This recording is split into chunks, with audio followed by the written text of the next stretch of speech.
इस्लाम में बीवी के माली हुकूक और हमारी कोताही। अपनी बीवी को कभी दूसरों का मोहताज न होने दें। हर महीने उसके लिए कुछ निजी जेब खर्च यानी पॉकेट मनी ज़रूर मुकर्रर करें, चाहे वो थोड़ा ही क्यों न हो। हमारे समाज में अक्सर ऐसा होता है कि अगर बीवी शौहर से कुछ पैसे मांग ले तो तुरंत जवाब मिलता है, तुम पैसों का क्या करोगी, सब कुछ तो तुम्हें मिल जाता है, जो चाहिए बता दिया करो, मैं ला दूंगा, मेरे पास फिजूल पैसे नहीं हैं। फिर लंबी लंबी बातें शुरू हो जाती हैं, मगर कुछ नोट निकालकर बीवी के हाथ में रखने की नौबत नहीं आती। नतीजा ये होता है कि वो बेचारी कभी अपने वालिदैन के सामने हाथ फैलाती है, कभी बहनों से मांगती है, तो कभी सहेलियों से उधार लेती है। सोचने की बात यह है कि एक गैरतमंद शौहर को ये कैसे गवारा हो सकता है कि उसकी बीवी उसके होते हुए दूसरों से पैसे मांगे। कुरान और हदीस की रोशनी में इस्लाम ने बीवी के हुकूक को बहुत अहमियत दी है। बीवी की ज़रूरतों को सिर्फ जिस्मानी या घर के राशन तक सीमित नहीं रखा गया, बल्कि उसके जज्बात और निजी खुशियों का भी ख्याल रखा गया है। कुरान मजीद का इरशाद है, और उनके साथ भले अंदाज में ज़िंदगी गुजारो। सूरे अन्निसा 9। इस भले अंदाज में बीवी की निजी ज़रूरतें और उसके मिजाज का लिहाज भी शामिल है। हदीस पाक में नबी करीम सल्लल्लाहु अलैहि वसल्लम ने फरमाया, तुम में से सबसे बेहतर शख्स वो है जो अपनी घरवाली के लिए बेहतर हो, और मैं अपने घरवालों के लिए सबसे बेहतर हूँ। जामे तिर्मिज़ी 3895। फ़िक़ही अहकाम और उलेमा के अक़वाल। फ़तावा शामी रद्दुल मुहतार। फ़िक़ह हनफ़ी की मशहूर किताब में लिखा है कि बीवी का नानो नफ़क़ा यानी खाना, कपड़ा और रहने की जगह शौहर पर वाजिब है। ये उसकी माली हैसियत और समाज के रिवाज के मुताबिक तय होगा।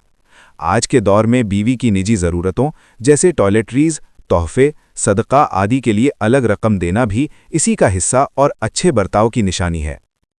हकीमुल उम्मत मौलाना अशरफ अली थानवी रहमतुल्लाह अलैह आप अपनी मशहूर किताब बहिश्ती ज़ेवर में फरमाते हैं कि औरत कोई मशीन या जानवर नहीं बल्कि एक इंसान है।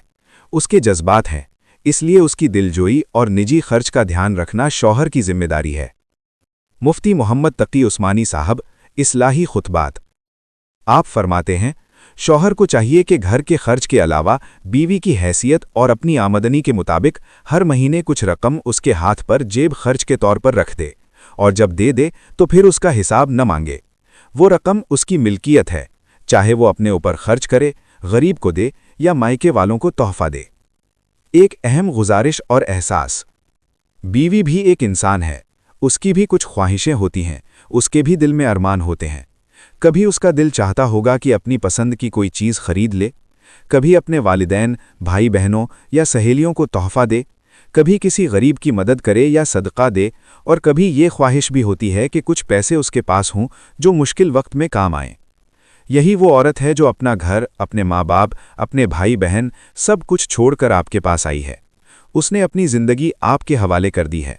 वो खुद कमाने नहीं जाती, इसलिए उसकी ज़रूरतें और छोटी छोटी खुशियाँ पूरी करना आपकी जिम्मेदारी है। हम दोस्तों के साथ होटल, सैर सपाटा और दूसरी गैर ज़रूरी चीज़ों पर हज़ारों रुपए खर्च कर देते हैं, लेकिन जब बीवी कुछ पैसे मांग ले तो हमें बोझ महसूस होने लगता है। ये रवैया बिल्कुल गलत है। इसलिए बेहतर यही है कि हर महीने अपनी आमदनी में से बीवी का जेब खर्च तय कर दें। जब भी तनख्वाह या मुनाफा मिले तो अपनी हैसियत के मुताबिक 2000, 5000 या 10,000 रुपये, जो भी मुमकिन हो, खुशी खुशी बीवी के हाथ में रखें। और सबसे अहम बात याद रखें, जब जेब खर्च दे दिया तो फिर उसका हिसाब न लें। ये न पूछें कि कहाँ खर्च किया, क्यों खर्च किया। जेब खर्च का मकसद ही यही है कि इंसान अपनी मर्जी से, अपनी खुशी से खर्च कर सके। अल्लाह ताला हमें अपनी जिम्मेदारियों को समझने, उन्हें अच्छे तरीके से पूरा करने और अपने घर वालों के साथ अच्छा बर्ताव करने की तौफीक अता फरमाए। आमीन।